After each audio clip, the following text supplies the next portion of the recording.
Let me fold my washing while I tell you about the most terrifying client experience I've ever had. It's pouring with rain here, so I feel like we need something spooky. And like not terrifying, like I was in danger, that's for another story. This happened a while ago now, and I didn't share it on here at first initially because like I thought it might have been a bit too much. Plus I was like worried of people being like, why would you agree to that? I had to share an experience on a podcast that I was going on, and like a bit of time had passed. I was like, okay, like I kind of feel comfortable talking about that now. I've been with Peggy Sue, and he's gonna love that I'm sharing this story about him. Say whatever because he loves it. You know what he loves? He started out more mild and then he upgraded to the peg, and that's been his favorite thing to do for a while now. And one time I had this booking with him. I bought my toolbox as per usual, and he brings out this trophy to show me. It's got like a base at the bottom and, you know, like a trophy stand thing, and then it's got like a little man on top. He's like reaching out and holding something, and I was like, cute, what did you win, like boss of the year or something? He was like, no, I want to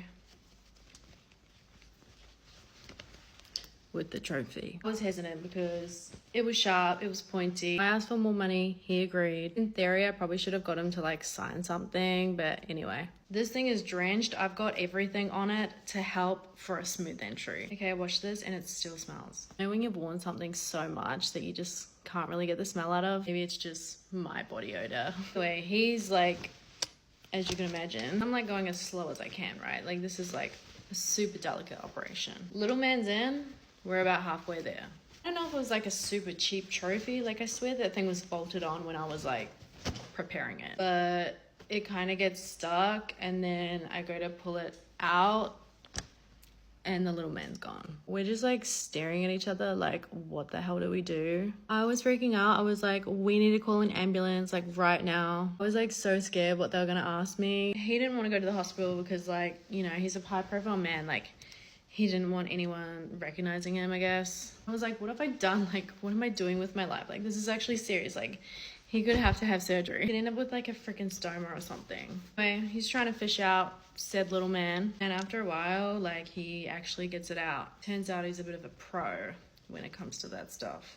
Honestly, afterwards, he was telling me how he wished that had happened. So, like, I don't know if he rigged the whole thing. That's not even the worst I've heard. Like, not from him, but like from other people. I've heard of glass jars, billiard board sets, like the whole set, cucumbers, like all the way. That could potentially do some serious damage. Anyway, let's hope that doesn't happen to Peggy. I'm super white today. This is me with like no tan on. I like have a break from the tan because of all the bumps. I don't even know if it's pimple. It's like really sore. These ones have kind of gone away. Like I've started using an antibacterial soap like you guys recommended, but still I don't think it's like solving the problem. Also, your stories yesterday were like so moving. Some of you have had like a really tough year. For the month of December, I'm just gonna pick random people that have commented on that and send them money. Again, I'm just gonna like post on my stories when I do.